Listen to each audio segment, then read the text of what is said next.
family? How you doing? How you been? This is another episode of Paradox-ish. I'm your boy Zoe. And I'm Lisa. Oh, y'all know what it is with us already, y'all. Welcome to another week of Paradox-ish. Like my bro said over here, you already know you can follow us at. You can follow me on Instagram at Lisi0316. And bro? And you can follow me at YellowBoyZoe on IG and Twitter. And also follow the page at Paradox-ish. That's Paradox ish on IG. So what's been going on with you this weekend? I'm stumbling already. It's all good. This weekend's been a real chill weekend. Like honestly, with all the rain and everything, I just been trying to lay low and refocus and get life right, honestly. Well, I'm recovering from the past 2 days. I see. For the celebration of the union of Terry and Miracle, two close friends of ours from Norcom. Congratulations, yeah, guys. they finally tied the knot. I mean, they've been together for a while. Yes, they've been rocking for a minute. Yes, and I'm just glad that I was able to witness it. You're still witnessing it right now. Yes, I'm hurt. Like, that bounce back ain't the same, ain't it? When you're not in the lower 20s anymore, it's done. Like, for real. Like, I woke up this morning, like I said, I thought it was a mummy. I woke up, all y'all heard was, just dehydration. So, y'all can't see me right now, but when the YouTube channel goes up, when the YouTube video goes up, you see that I have a regular shirt and sweatpants on with slides. Like, I'm punished. Like, I'm day after hurt like a motherfucker right now. It's okay. I mean, we've all been there.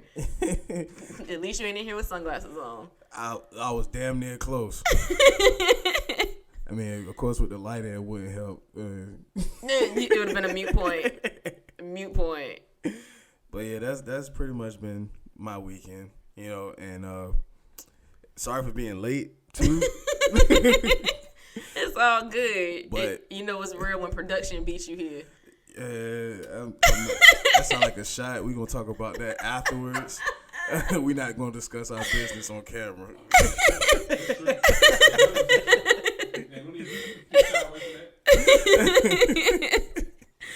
But also, reason I was late because I had to finish watching that Jamie Foxx movie that was on Netflix. Project Power. Yeah, how was it? Yeah, that shit is good. I didn't have time to throw it in what to stream, but I will talk about it later on. But just know that that's something that needs to be watched. All right. I saw it pop up too, so definitely.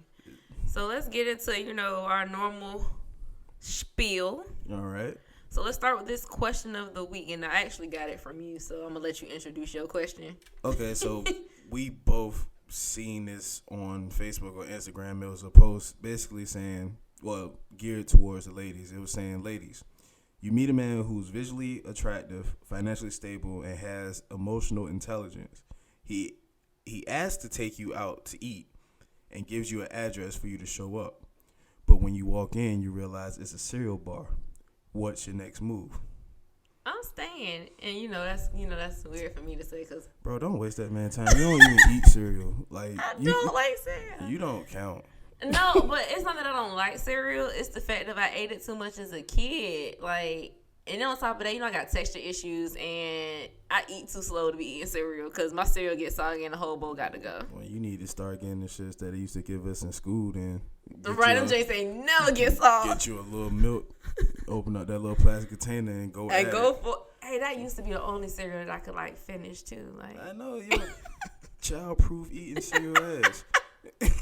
Meanwhile, I'm over here with a fucking Craig bowl and a whole half a gallon of milk. Fuck that! I'm out here, bro. With the big ladle spoon. Yeah, the ladle spoon. I eat that shit for breakfast, lunch, dinner, brunch, Leonard, whatever the fuck it's called. Nah, it's just like I think that's actually thoughtful. Like I like out of the box stuff. So I actually think that going to a cereal bar is actually really dope as a date, honestly. And it's outside of the box. It's not normal. Yeah, like it'll give you a chance to talk. It's a great conversation piece because for real, of course we don't really have anything around here. Right. So for us to have a cereal bar like that, I feel like that shit would be popping. You know how much Negroes like cereal? Yes. And I would enforce a dress code that says you have to come in slides and sweatpants because some pajama bottoms. You gotta be regular as hell. Yeah, coming like some pajama bottoms. You can't be flying this bitch, bro. You gotta be regular as hell. Hey, okay. So this is the only thing I would say though. It's like you just give me this address and tell me to show up, and then I done got like dressed up. Like I'm coming in here with heels on, full face makeup. You know what I'm saying? Well, and then you walk into a cereal bar and you be like, bro, I stand out. Like, hey, fuck, you don't know where you going on later on that date. So y'all True could, enough. you know, probably go to like, well, how we got the waterfront and just walk and talk, or you might go out dancing afterwards, which I would advise not to because all that milk and movement is not a good combination. At all. God damn, boy, you talking about shit taste.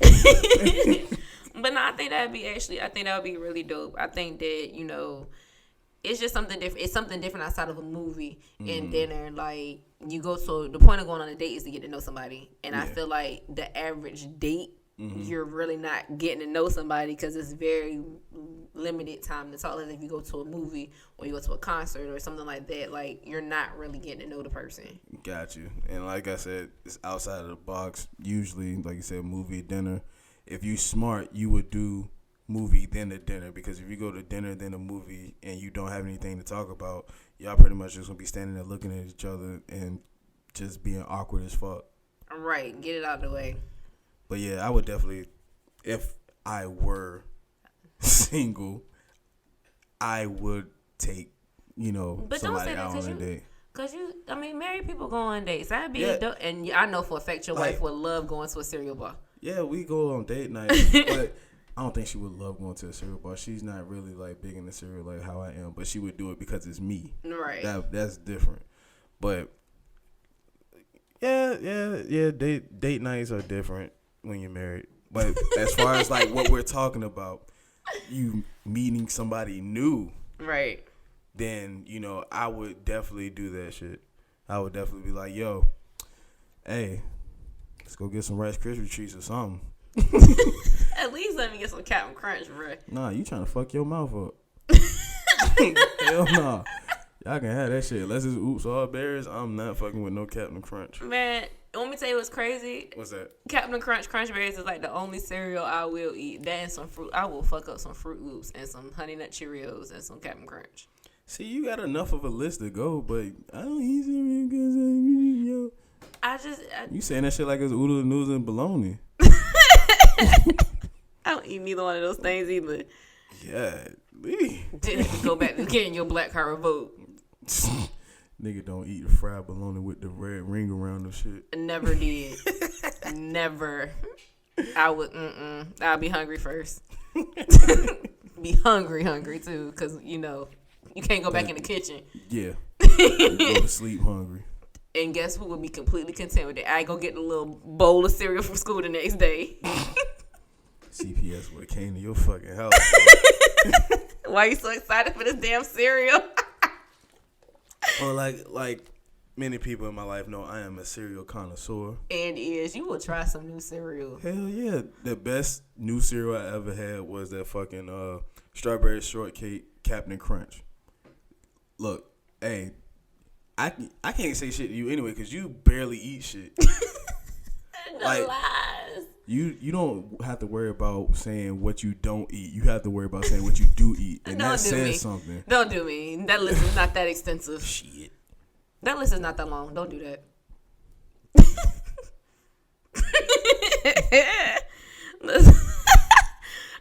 On to the next topic, since we're not even going to, get on that. That'll be an episode one day. What do I not eat? That shit gonna be short as hell. Oh, no, you said not eat. Okay, yeah, that shit gonna be about 5 hours. It ain't my fault, man. I like what I like. Let's talk about some stuff that's been, it's actually became a controversial topic. Oh, sorry, you grown as hell with toddler taste buds. Shut up. You just came for my life. I was trying to hold it in, but I had to say. You just came for my life. What did I do to you today? be my sister. You know what? With that point, so I guess at that point, you know what? You're right. There's nothing left to say after that. So let's talk about some issues that didn't happen in music this week that sparked another controversial debate. Mm-hmm. And it's actually a consistent debate that happens all the time in the double standard in the music industry or media, period, honestly. But in this particular case, it's about Cardi B and Meg's WAP. And the backlash that came from them dropping this track. Mm-hmm. I will say that you need to listen to the actual explicit version, because I didn't like, because I saw the video first. Mm-hmm. And the video has the edited version, because apparently, according to Cardi, YouTube wouldn't allow them to release the explicit version up there due to the vulgarity. So that shit was really wag instead of WAP. Yeah, because once you get a real version, it's out there. But I didn't really like the version that was on the video, the song version, and then I heard the original, and I was like, all right, I can bop to this. And then came all the heat about them talking about they box and what they box does. Hey, it's crazy that a male can talk about it, but the person who possesses it can't say shit about it. That is crazy. Like, that is legit crazy. It's weird. Like, bro, who else is better to talk about the equipment that they have but the owner-operator? Yeah. Motherfuckers sound like analysts that never played sports in their life. Like, I don't understand why he can't do that. Like, bitch, you not out here. You not on the field. You not on the court. You don't understand what the fuck I gotta do. Right. And I just the climate of the sensitivity is kind of what bothers me too, because then it turned around the part that made me mad was the fact that people have started doing covers to it. Mm-hmm. And almost every male cover that's came out for it, it's been greatly received. But the original, we have this such a problem with, to the point like CeeLo came out and did like a whole Twitter rant about it. Bro, CeeLo, you had an album called Lady Killer. Like, each fucking Closet Freak. Oh, it was a song. I can't remember the name of it, but was it Closet Freak? No, it wasn't Closet Freak. It was basically how he lured a woman to his house to kill her. Ooh. Yeah. You have no room to talk. Matter of fact, I think the song was called Lady Killer. On top of the fact of, when I think about it too, like, you got the Uncle Lukes of the world. I could put up anything that Uncle Luke made up against this song. Bro, and I just tell you that you had Uncle Luke, you had Yin Yang Twins. Yep. You had Lil Jon. Yep. You had who else? Pretty much Chopper Style. You had fucking Back That Ass Up. Back That Ass Up. Like Migos put out Stripper Bowl. 2 Chainz. Pretty much anybody from Atlanta makes strip Miami music. strip club music. Like, bro, and then we're not gonna act like we ain't had the Trinas and the Jackie O's and the Little Kims and the Foxy Browns. And they was getting backlash too. Shit, Nicki was getting it when she came out. Like, of course, Cardi got it when she first came out because she was a stripper, and it's pretty when she was on Love and Hip Hop. And it was just like, man, we gonna take her serious. Cardi can spit. Cardi talks about what she knows. But as soon as she been representing her own shit. But now that it's a song strictly dedicated to they pussy, it's like, you can't say that it's vulgar. Fuck how you got the message. Did you get the fucking message? Exactly. And on top of the fact, I think the most disrespectful thing I seen with that too is somebody attacked her motherhood. And quite a few people attacked her motherhood because they was like, how do you look making a song like that? You have a daughter. What is your daughter going to think? And she even came out and said in an interview, my daughter shouldn't be listening to this. My daughter is 3.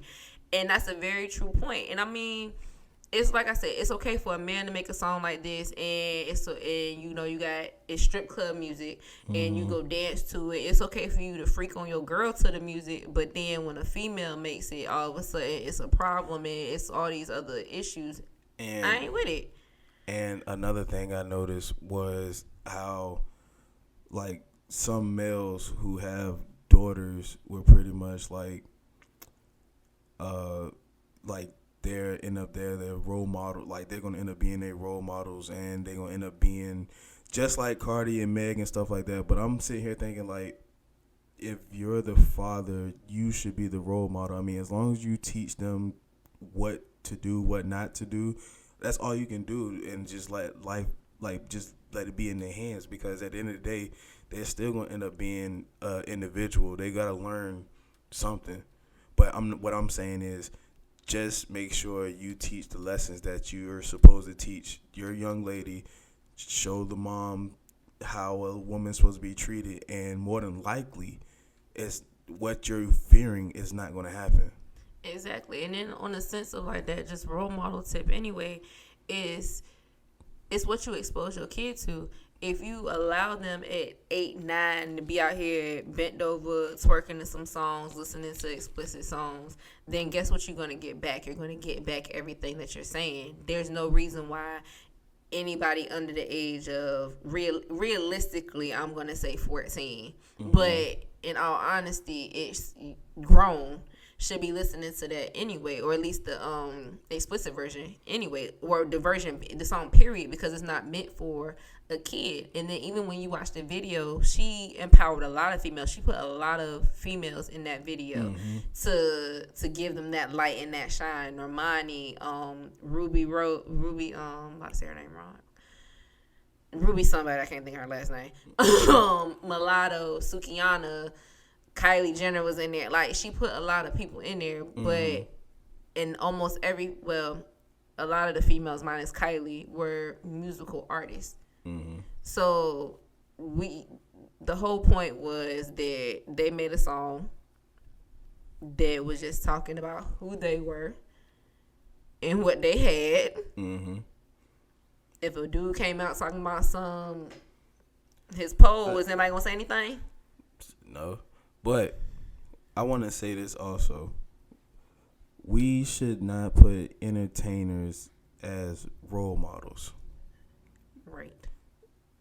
They're doing their job. To do their job. That's it. If you looking for somebody to be an outstanding person, why don't like make it you? You be the outstanding person. You be the role model.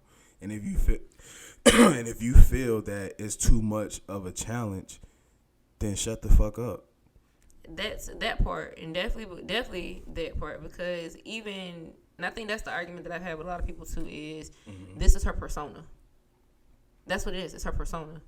Her personal life, you would not know about Cardi's personal life. You don't know that much about Meg's personal life, because guess what? They don't put it out like that. They don't. They show their persona, but when's the last time you seen Culture on Cardi's social media? She keeps her out of that. You don't see her in her marriage. None of that, because she doesn't feel the need to put that out there, and she doesn't have to, because that's not part of her persona. That's not part of her brand. Yeah, her persona is to make money. Exactly. So I get tired of it, because I feel like that if it's acceptable for one, it got to be acceptable for all. Yeah. And my last thing is just playing devil's advocate. Why don't we tell our sons to stop talking about shit like this? That is, you know what? That is a perfect point. Did you hear that clap, AJ? It went through? All right. I just want to make you sure. Wanted your credit. I just want my credit on the podcast. You stopped the whole moment to make sure that we can hear your clap. Make sure it go through. We all natural around here, baby. Just genuine. Let's talk about something that we need to bring attention to. We need to put some light on this. We need to talk about this school to prison pipeline. And school to prison pipeline is real. Like, if you guys don't know what school to prison pipeline is, it's pretty much just setting kids up for failure. Pretty much you get suspended, or you get put in ISS, OSS, get referrals, get kicked out of school. It's pretty much setting you up to fail and pretty much like leave school and end up doing things you're not supposed to do, which end up, yeah. So, where should we start? I know where I want to start. Let's start where it actually starts at. Okay. Which is in the school system. And all my information came from the ACLU, which is the American Civil Liberties Union. Yeah. So, the first thing you talked about, which is the major thing, and this topic touches home for me because I work with kids, I work with the youth that actually falls into this category. Yeah. And so I see this all the time, and it sucks because it's only so much you can do in your roles. But the biggest thing is the failing of public schools is they don't have the resources At all. The classrooms are overcrowded. You're never supposed to have 35 kids in the classroom. Yeah, to one teacher. Like, that's some numbers for fucking like universities and shit like that. Right. And you got kindergarten to 12th grade on this, and it just doesn't work. In all actuality, kindergarten class is supposed to be like a 1 to 8, a 1 to 10, which means that after 10 kids, you're supposed to have another adult in there teaching. Yeah, like a teacher's assistant. Yes. The lack of qualified teachers. I think that's the biggest thing I see in the school. It's just because you fall into this thing where you have teachers that are fresh out of college. And that's not saying all fresh out of college teachers aren't qualified to teach. But they're sending these teachers into the toughest schools. They're sending them into schools where the test scores are low, where the suspension rates are high. And they don't know what to do with these classrooms. And then you have the teachers that are older who are fed up and ready to be done with it, and they're used to doing the old way of the old model of discipline and teaching, where the kids just sit here, shut up, do your work, and when they don't, it's a problem. Yeah. And then you get the overwork. The teachers that are good teachers are overworked. And I feel like they should join both of those, forces together, where the veteran teacher comes in. Well, the veteran teacher is already there. The new teacher comes in and gets, shown the way around of how things are done, but at the same time, the new teacher implements new ways of learning to the veteran teacher, so that way they can have some type of back and forth to how they can make this thing better. Because like you said, the older teachers pretty much like sit down, shut up, don't say anything, just copy the notes, do your work, and we gonna go about our way. Because as soon as a student goes at the veteran teacher, she's just like, you know what? Get out. Go to the office. I don't want to see you. Here, go down to ISS. Go see somebody. I don't want anything to deal with you. Exactly. And then the other thing is insufficient funding. So you got like special education services not getting met. They're not able to pay counselors to be in the school. Not enough textbooks, or just like teachers having to buy their own school supplies. Like, it's ridiculous the amount of funding that the schools don't have to get stuff. Definitely when I talk about special education services and counseling services, because the thing about special education is that's legally binding. Like, a lot of people don't know. Like, if their IEP or your 504 is not being met, you can sue the school system. Yeah.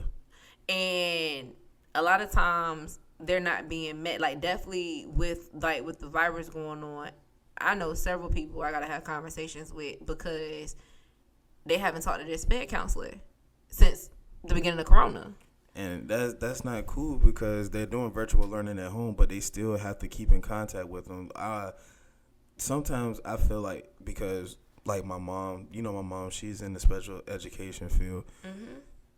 Some of these parents, they treat the school as a daycare service instead of actually getting the right things for their child who has a disability. Mm-hmm. They don't get stuff in line as far as, they might need was that IEP? Yeah. Or, the resources as far as, getting them ready to learn. Instead, they pretty much just go ahead. But now that they have to deal with them, like, on a regular basis as far as, like, learning and stuff, they see how difficult it is. So now some of them want to do something about it, and then others are pretty much like, I'm going to need you to come help, my kid. Talking to these teachers, like, can you come help my child? Exactly, because it's tough. And the fact of, or like the kids who have stuff going on at home too, it's like you don't have counselors. Like, literally, in our area, we have, I want to say it's 3 social workers for every school in Portsmouth. I want to say it's 3. I know it's not many. I think it's like 1 for each level, if I'm not mistaken. But you have 3 for the whole city. What? Yeah. So you looking at, if something's going on, social workers are required to be at IEP means social workers are required to be at, like, by the time they get done doing just the required stuff, they don't have the time to handle the other stuff, or you got school counselors that are holding down 4 different positions because they got to handle SOLs and scheduling and all that other stuff. When all jokes aside, a school counselor is supposed to be there at some point for the kid to talk to. Yeah. Like, the kids have to submit requests for the counselors to come talk to them. I mean, luckily, like, the only reason I benefited from a school counselor is in high school, school counselor. My school counselor was the high school football coach. Right. So it was, like, easy access for me to go talk to him. But I can't think of any other time from elementary school through middle school me going to talk to my guidance counselor to see what classes I needed or if I could get help with, like, certain work and shit like that. And that's sad because that's what they're supposed to be there for. Yeah. So that encompasses a problem because now you have a kid that doesn't understand something, and that's normally a trigger to start acting out, which brings us to the next reason that we have this nice little pipeline that needs to go away. Is zero tolerance discipline. Oh yeah, one of the key forces provided by school to prison pipeline. Yes.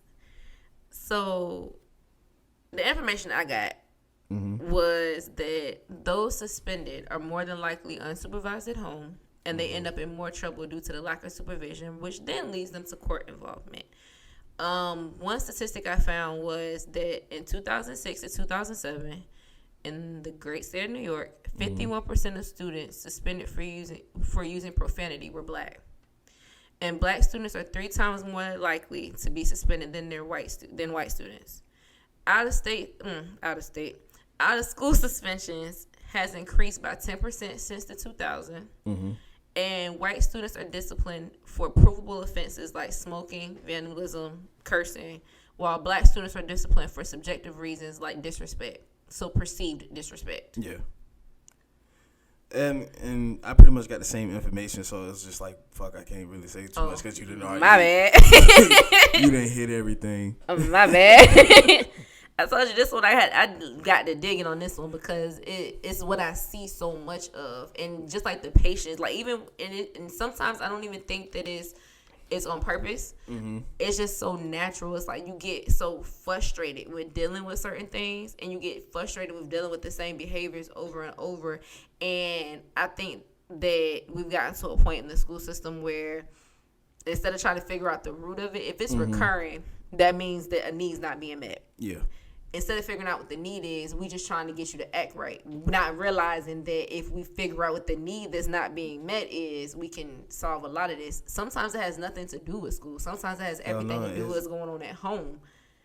It, like, I don't know if anybody's seen fucking, what's it, Lean on Me? Yeah. Like, you have to realize that half of the day we were spending in school and the other half was at home.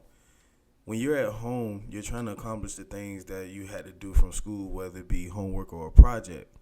Now, say, normally inner city kids, we had a difficult time because we had responsibilities when you got to the crib. So, some of our parents worked late nights. We either had, siblings either taking care of us or we had to take care of them. Some of us had to make sure dinner was ready or, everything was set before mom or dad or mom and dad got home. Right. So it's you have stress from home and carrying that to school where you're supposed to have these people to help you guide you throughout, the school. But as soon as you show some type of, air quotes, disrespect, oh, you need to go to the office, or you about to get suspended, or you getting these days out, you got to do something. It's ridiculous. Exactly, and it's no perfect solve to this because there has to be some type of consequence for stuff when you're doing these things. But then at the same time, if nobody's ever asking you what's going on, because I know the biggest thing, definitely when you get to the high school level, the biggest thing is you're made to be an adult. Yeah. under every other circumstance when you walk out of this building, in middle school too, some kids elementary, you're acting in the role of an adult when you're out of school, and then you get to school and they're structured to some degree where you're not in control anymore, and in your mind you an adult because you're having to deal with adult situations, and that's something that has to be balanced. Those kids, you can't just come with them like that, because you can't tell a kid that's 10 years old and ain't got no food in his house and his mama ain't there and it's a sibling at home yelling and he's trying to figure all this out, and then he gets to school and now he's supposed to just automatically switch back to being a kid. It's hard to do that. Like I said, you carrying that stress on. And then another form, research that I did find about zero tolerance policies. Did you know that the percentage is higher for zero tolerance policy in inner city public schools than just suburban public schools or private schools? Like it's ridiculous. And was it I think they said 10 times black girls are 10 times more likely to receive discipline referrals than their white counterparts. I'm not even surprised. And when I was doing it, a big thing with that is dress code. Oh yeah. And that's because a lot of the things in the dress code are biased to girls who are shapely. The average black female, yes, is shapely. And some of them, I've always had this concept of some of these things as far as, leggings being too tight or a skirt or whatever, where you look like you shouldn't be looking that hard. Like, that's a whole nother thing, though. Yeah, that goes into rape culture, to be honest. It does, but we'll get into that on another episode. I also got some stats from the state of Virginia. Okay. As far as what we're talking about, school to prison pipeline. So, did you know that the Virginia school system is ranked number 1 in referrals to police and courts? I'm not surprised at all. Yes. So African Americans account for 23% of Virginia's student population, yet make up damn near 50% of referrals to juvenile court systems. Mm-hmm. And 4 years ago, 17,300 short-term, at least 93 long-term suspensions. And this was just kids from pre-K to 3rd grade. I don't even have a response to that. And it's crazy you said that, because that kind of goes into that it actually matches the last few points, because I have a similar stat, but mine is national. Just as far as like them police in school hallways with adding the resource officers in, and it shows school-based arrests in general, and it has 16% of African American students are enrolled in school, but make up 31% of all school arrests, and that's an alarming number. That's essentially almost about the same as you saying we make up this amount of the population, but we're the majority that is in jail. This is where that comes from. And that's obviously a problem. There's no way that a minority should end up being the majority in anything. I'm talking about as far as stat-wise. So, like you said, 16% out of 100, and we make up more arrests. That mathematically does not make sense to me. I mean, you can do it down. And non-violent offenses. Yeah, you can do it, write it down however you want to, but logically, to me, a small percentage should stay a small percentage. Exactly. And then they added in the fact of disciplinary alternative schools. So they'll take them out of regular school and then they'll place them in a school with people who have the same offense, if not worse offenses than they do.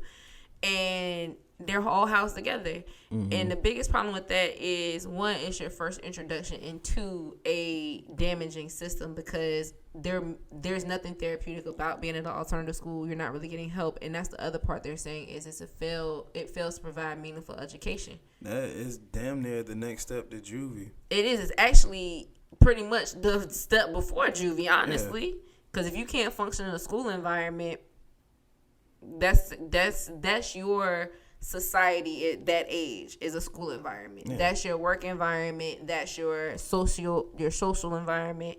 So they're saying you can't function there. Mm-hmm. And then I found that the court involvement in juvenile detention rates is 80% of the kids that are going to court in juvenile court. They don't have lawyers. They don't get a chance to get lawyers. None of that. Is you're showing up to court and this is what it is. And I will say that a lot of the kids that I've had, mm-hmm. they have gotten judges who have suspended juvenile and provided services in to substitute it out. But at the same time, that's not always what's needed. You can't, it's another, even though they're not in jail, they're on papers on some type of terms. Yeah, and like those stats I was reading, I think it was last episode or episode after last, about how many schools, when we talk about defunding the police, how many mm-hmm. schools have police but don't have the proper resources. If we were just to put not just to put the proper resources, but actually make the resources work and do what they're supposed to do, I feel like the student resources officers and the zero tolerance thing, it should go out the window, because now you have something to counteract. All right, he's or she is acting this way. What is going on with you? Exactly. Okay, go see your counselor. Go see your what did you say? The special ed thing. Oh, yeah, special ed caseworker. Special ed caseworker. Go see the therapist. Go see somebody. Right. To you have get an outlet. Out. Yeah, you don't automatically get in trouble for expressing the way that you feel. I'm gonna tell you how deep it's gotten. It's gotten so deep, and this is how ingrained the court system is into mm-hmm. the school system. If you have a kid that's repeatedly in trouble, right? They have this program called CHINS. It's mm-hmm. Children in Need of Services. That is really an introduction mm-hmm. into the court system. It doesn't put you in jail, but it's a petition against the court to say you need help. And if you don't abide by this, guess where you're going? In front of a judge. And I think the concept behind it was almost like a scared straight concept. Yeah. But when you have a kid that just at this point doesn't care, you literally just handed them they first. You literally like, all right, here you go. Gotcha. Go ahead. We have a cell waiting for you. And then it's the numbers. I don't have the exact number because I don't know why I didn't think about it. But the number of kids that go from juvenile offender mm-hmm. to an actual adult offender is crazy. You have kids that literally on their 18th birthday catch real life charges. Yeah. Because these are things they had been doing when they were younger, and they kept repeating the same offense. Your juvenile record is sealed once you turn 18. Yeah. But they waste no time starting an adult record. And another thing, like, that's community-based also. Like, not just schools. Like, we had these resources that we needed out in the neighborhood. Like, most of these numbers would go down. Because I know for a fact, we both went to Norcom. Right. Just through my eyes, like, you dealing with stress from home. You got to bring that. You don't have to bring it to school, but it comes with you to school because it's a weight on your shoulders, because you still have to deal with this real life problem after school is over with. Now, people who seen Norcom know we sit on London Boulevard one side, High Street on another side. Up the street from the jail and the court. That's exactly what I was about to say. We got the courts like downtown. We got social services right across the street. Right. You got the graveyard on the opposite side near Park View. Our school building in itself looks like a jail. And then, all right, I'm not a witness to this, but if you cut for lunch, Queen Street, you remember that was right beside that food line and and all the homeless all the homeless people right there. You know how many fucking needles I saw down there? Oh yeah. Like, that shit is crazy. Like, you have, it's like a sense of hopelessness. It's kind of like a, why am I here? It's right. It's like you at home, your environment, you're at home, your neighborhood is surrounded, you looking at this, and then you come to school that's supposed to be an escape, and it's still the same thing. Like, you're still riding through, and seeing, like, you're riding through the city to get there. Yes. And it's nothing, like, if you're not a strong-willed person to be like, okay, I want to get out, you can easily get stuck in the mindset of, this is my reality. And then, we had Portsmouth PD at the school. Yeah. Faithfully. You know what I mean? We had SWAT in our school. I still can't forget that fucking day.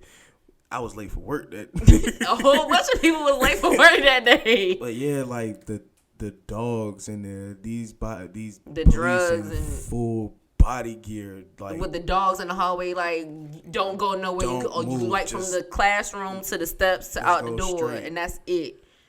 Like, that's traumatizing, like, and that was reality. Walking through metal detectors every day. Every fucking day. And then I remember when we had that ride, like, freshman year. Which one? I'm about to say, which one? Freshman year. When the one in the parking lot? No, in the cafeteria. Oh, the one where the girl ended up in the emergency room? Bro, whatever one that was in the cafeteria. I think it was Oaks Mob and Wynette. But just half of fucking Portsmouth PD was at the school. Tear gassing us throwing us on the ground. Like, you would have thought we was real live in jail. And then being on the news, like, it sucks because your school is on the news for the wrong shit. Like, constantly. We weren't on the news for winning the national championship for, like, the band award, I think. Right, we weren't up there for basketball. Like, none of that shit. You just heard all the bullshit that we went through.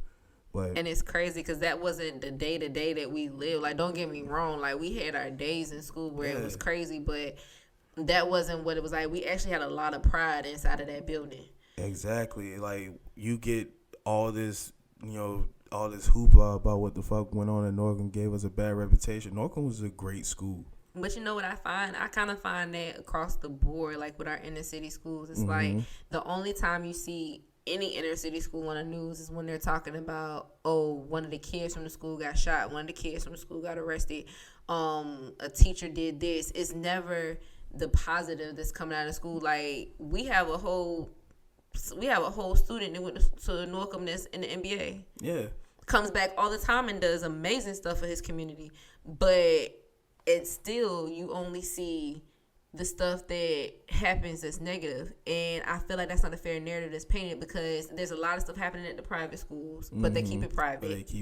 And I think for us and for a lot of schools, they're strategically set up to where they're not in far proximity of the jails and the courts and stuff like that. So it's literally a school to prison pipeline. Literally, you can drive up the street from the school and go to jail. And so that's how it is with fucking, Booker T. You've seen Booker T. Yeah.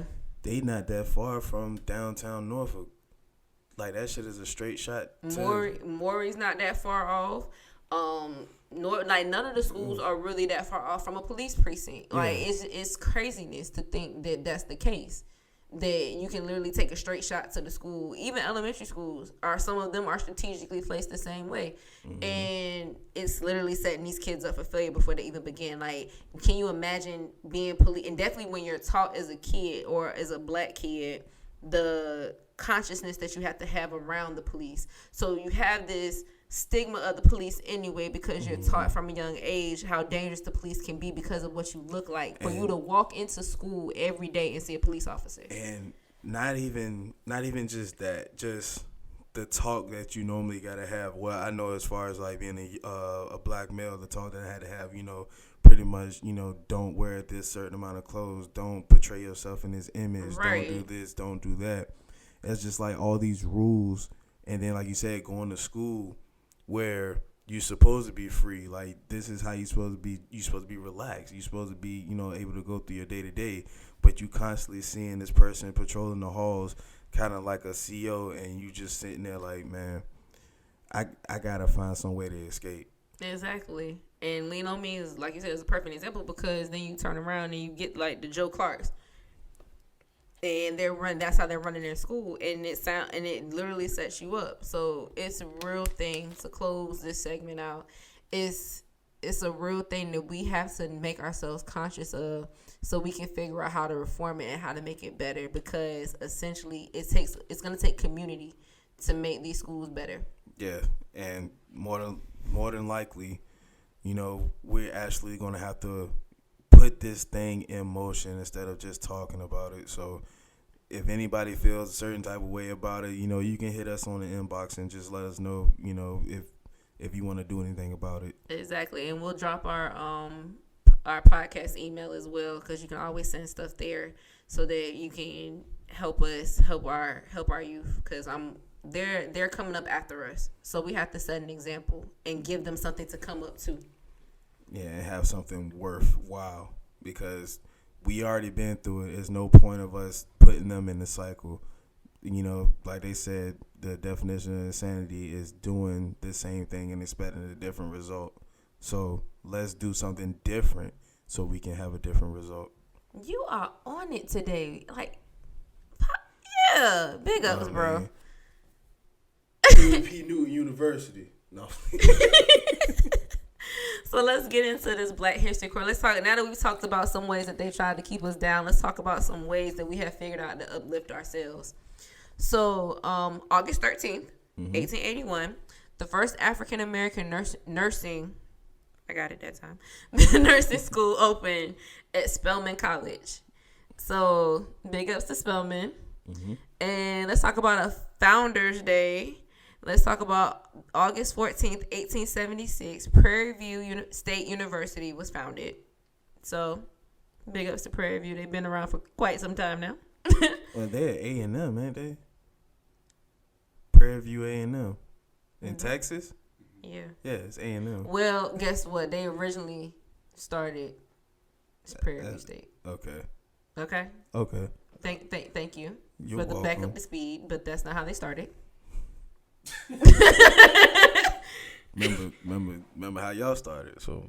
Can we go one episode? Fuck no. Oh my God. And then finally, this day is actually very special to me, but we're going to talk about that for another reason. But on August 16th, 1963, on sale was a stamp designed to commemorate the 100th anniversary of the Emancipation Proclamation. It was designed by George Olden, which made him the first black to design a United States postage stamp. And today is also very special to me because it is the day my grandmother was born. So rest in peace, Grandma. I miss you. Happy heavenly birthday, Grandma. Yes. Shout out Pop Gillespie. Oh my God. He stayed with the shout out.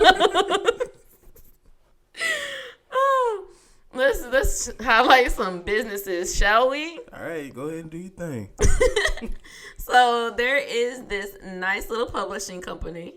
It's called Black Gold Publishing. They actually have a bookstore as well, but it's a black-owned literary publishing company that also sells books written by African-American authors. It's actually based in Hampton, Virginia, so we can, well, not right now because, Rona got us all on lock. But when Rona decides to let us free. Not let us free. Damn, Rona, our master. That's crazy. Master, all I want to do is go outside and have a drink. That's it. When Rona let us go out, openly and freely, we can go visit it. That's crazy. Outside really closed. Outside is really closed. We can't do simple stuff. The library got adjusted hours. That's crazy. You can't even go learn nothing. All them times my mama talking about some outside ain't going nowhere. Outside gone, bro. Like gone. I'm looking like Trey Songz on his album. Man. Was it Passion, Pain, Pleasure? So long. Motherfucker in the window, crying face. Look at her. No, we got the what's that crying joint? We got the Jordan joint. Nah, I got the Will Smith joint. Fuck that. I got the entanglement face. Fuck you talking about? Oh my God. If you want to visit their website, go to blackgoldpublishing.com. And if you want to visit their Facebook, it's Black Gold Space Publishing. Go check them out. And if you're Jesus, that was I almost died. God. If you wanna if you're an author and you want to submit work too, they actually have a link up there for you to be able to submit your work and meet with them as well. Hey yo, shout out to English, bro. Shout out to books. Did you just say shout out to English? Shout out to English, bro. And the language that books. we speak? I speak AAVE. I speak a derivative of English. I don't speak. Who taught you that? Who taught me what? You trying to say I'm retarded? You trying to say I don't read? Who taught you that? Ain't nobody learned me how to spoke. Lord Jesus, help us, Father. Ladies, this next business is all about us.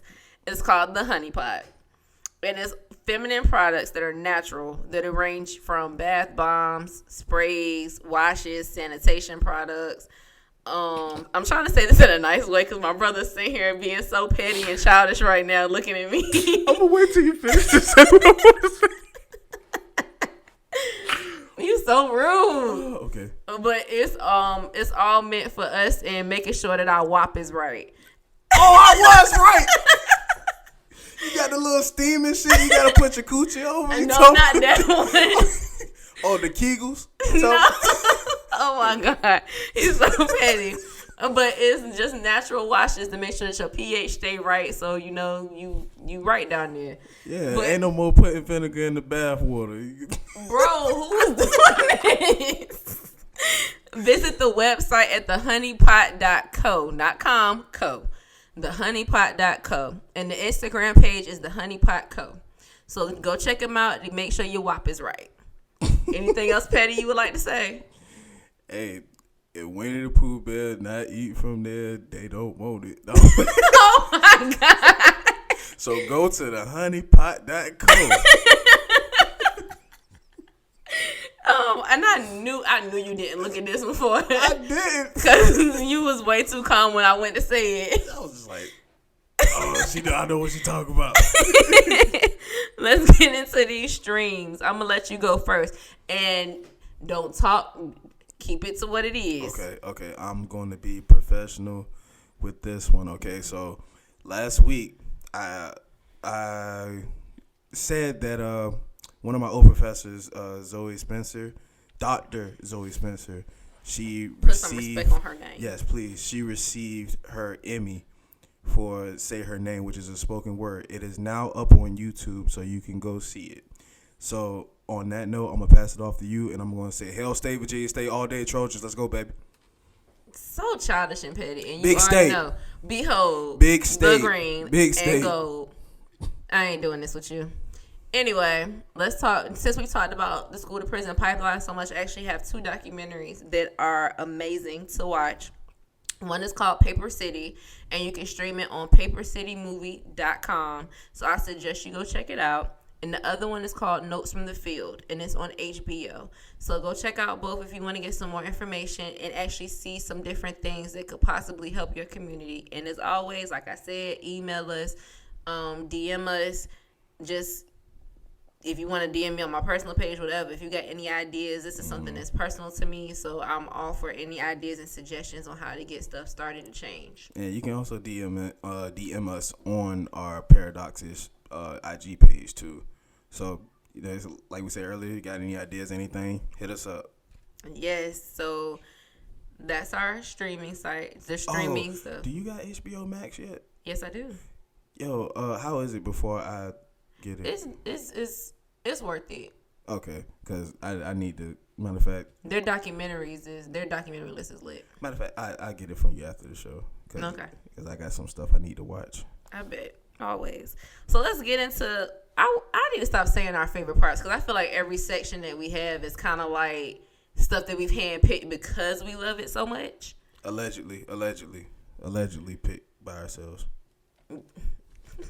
Allegedly, the topic before this, I ain't pick it. It was the XXL class. I don't know them new niggas. so you gonna speak on something that we said we weren't gonna speak about? Yeah.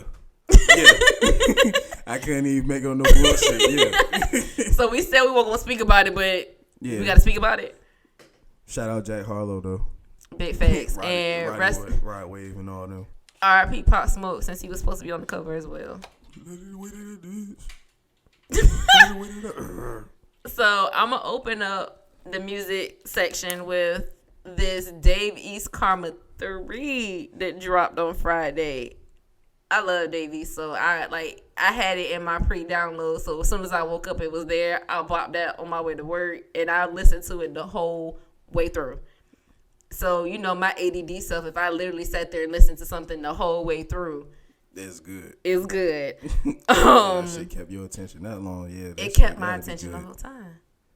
It did. Like, I ain't gonna lie. I was expecting by the time I got to like track 4 or 5 to want to listen to something else and then come back to it. Like, I knew I was gonna finish it, but I thought I was gonna like stop, come back. But nah, like I legit just hit play on it and bumped it till it was done. I do love 3 specific tracks. I love the track Handsome, which ironically is actually the first track on it. Mm-hmm. But his flow on that was just like, his delivery, his flow was just top notch on that to me. The other track I like was Unruly featuring Popcorn. Mm-hmm. It was a mix of Caribbean hip hop flavor. It was what was needed. Like, the first few tracks on it were vibes, and I think that's why I kind of bopped to it so much. And then he had some hard hitting tracks in it too, like Fuck That with Young Dolph. Mm-hmm. And he actually used the Whoop That trick beat. So it was like that. Listen to that shit. It is lit. The only thing I would kind of say about the album was I would have liked to see a tribute song done on the album, just because he took some hard losses this year. Like, he took the loss of one of his best friends. He took the loss of one of his closest aunts. He's taken some major losses over the last couple of years that are personal to him. So I would have liked to see a track that kind of dug deep into that.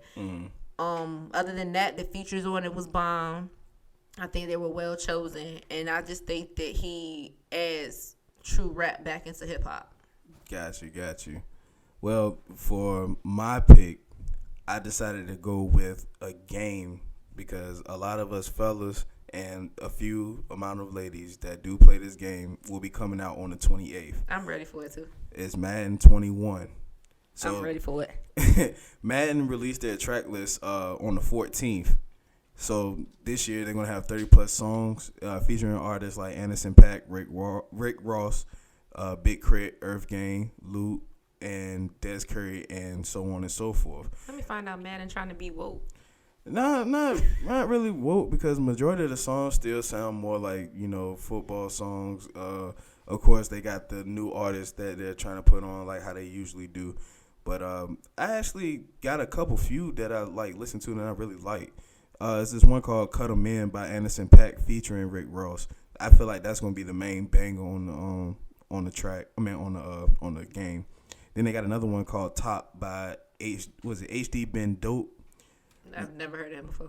That's why he probably a new cat, but I like the way that he sound on his song. And then they got one called Rotation by Stunner Girl. Mm-hmm. That song is actually dope. And they got another one called Irresponsible by Tokyo's Revenge. So I'm actually going to look up majority of these artists, the ones that I haven't heard about, so to see what they are, so I can probably do, album review on them or tracks to listen to like on further future shows and shit like that. So that's pretty me going on with this my music section. So now we're going to move on to the next section, which is top 5. Cheating ass. Look, damn, can I at least explain myself? You just gonna jump down my throat? God damn. Okay, so our subject this time is black movies between the 1990 and 2000. But it shouldn't have been no buts. But because since we don't follow rules in our top 5, I decided that I could actually do a loophole. You know what I mean? How is that a loophole though? It's only 2 years off of it. Was that the directives? No, but okay then. No, but fuck it, because we don't follow rules. So I'm gonna go first and get my shit out the way, because I don't follow rules. So rule breaker get disqualified. So I'm gonna just go ahead and get my shit out the way. As long as you know you get disqualified. I don't give a fuck, because this is my top 5. Handle your business. Yeah. No, I'm playing. So, my 5, Don't Be a Menace, which came out in 96. Fucker. You feel better? Yes, I do. Okay. My number 4 is Life. Okay. Which came out in 99. Oh, you actually did the time. Yes, I did. So do I need to go get my No, you don't. This is my just list with the years. This is just me being an asshole right now, okay, because I did outside of 90. Okay. Handle your business. So my 3rd is Friday. Okay. which came out in 1995. It's taking everything in me not to flick you off. Go ahead. The only people that can see you is the YouTube. So my top two, which are the ones that both of them are out. Oh yeah. So you went all out. Yeah. Okay. I did that. I did that. So my second one is Harlem Nights, which came out in 1989. Okay. Oh. And guess what my number one is? What? The Royal Penis is Clean, Your Highness, Coming to America, which came out in 1988. Oh, so I can't even talk shit about you no more. Hold on. Oh. So you want to break a rule? Go ahead. That's it. That was my top 5. So I guess I'll go next. You have no choice. You're the second person. Y'all, you couldn't let me be great. You couldn't let me be great. I did let you be great. Shit. Oh my God, I let you get away with so much. Anyway, my number 5.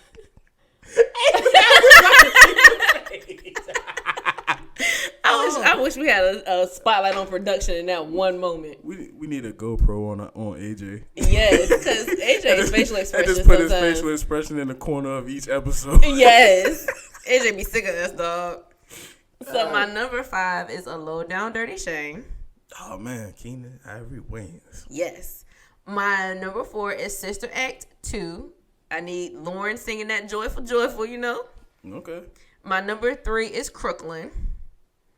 That's a solid, show you some stuff from back in the day. Okay. My number 2 is Coming to America. How you gonna talk shit and it? Oh my God, you was a hypocritical you know what? I should walk off this set. At almost the end? Yeah, fuck this. And my number 1 is House Party. I love that movie. That is my joint. I can't believe you try to throw me under the bus. So, okay, full disclosure. Okay. I could have sworn that came out in 1990. And I will take responsibility for that. So I came at you and I just didn't have the right year written down. So. Was that an apology? That was an apology. When we said the word. For the record, she never apologizes. I just want y'all to know this. Nigga, how long does it take? Beside the point. But I am giving you an apology. Yes, I apologize. Man, I accept all them apologies. What year did House Party come out? All right, production. I could have swore it was 90. I think it was 90 or either 91. Hold on. All right, production. Production. Hey, Google that. I'm about to. Google that. Is it? No, not you. Him. He got to Google that because we got to keep going. Oh, yeah. So. I don't know how to answer. Are you on it? Because keep going. Start. So, yeah, we're going to my section, which y'all know it is the HBCU corner, showing all love to HBCUs that's doing good things out here in the universe. So, starting off with something simple. I have the answer now. You have the answer? I do have the answer. All right, go ahead. It came out in 1990, so I just made the cut. Now back to these wonderful HBCUs. Okay, so for our first news, Watch the Yard, which is a social platform. Yes. They have something under IG and Twitter, Facebook, know things about HBCUs. So they leverage Instagram, IG, to verify 71 HBCUs. I saw that. I was so geeked. My thing is, if they're an institution, well, how come they weren't verified already? Because you would think that the amount of students that have attended the school and do attend the school would give them the verification. So I was surprised that the schools weren't verified, but at the same time, which is crazy because if you excited. see any other institute, it has their check beside it. Right. I was really concerned about that. Yeah, but I think it's still like a couple more to go. But right. That's a good jump from the beginning. So now we got 11 HBCUs to benefit from $35 million incentive from Dominion Energy. So Dominion Energy recently announced that the launch of a 6-year, $35 million incentive benefiting minority students and HBCUs. According to Dominion Energy, $25 million will be provided to schools in the state of Virginia, Ohio, North Carolina, and South Carolina. Whoop, whoop. All right. And last week I said that the MEAC is going to get their own esports league through Blaze. So there is works for another company to start up a HBCU esports league entirely. I'm for it. So they're That's called because esports makes a lot of the games that I play. Yeah, and esports is a $1.5 billion industry, which, you know, we have a small percentage in. Right. But the partnership is going to be with the Collegiate Star League, which is one of the largest college competition associations in the country. So they will start off with a 16-team HBCU esports league beginning competition in early 2021.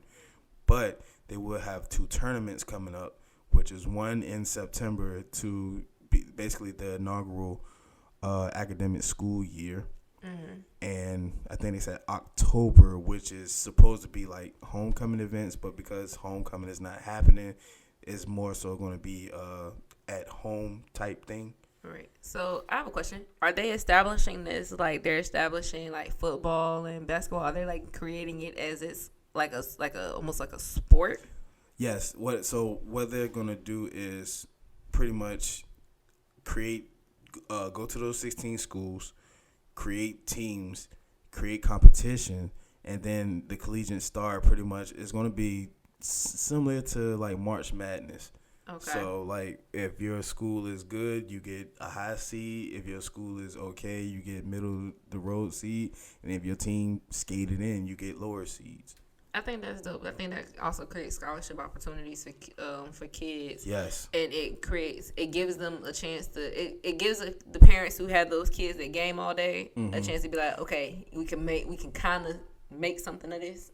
Which what we didn't have, but our parents couldn't see this forthcoming.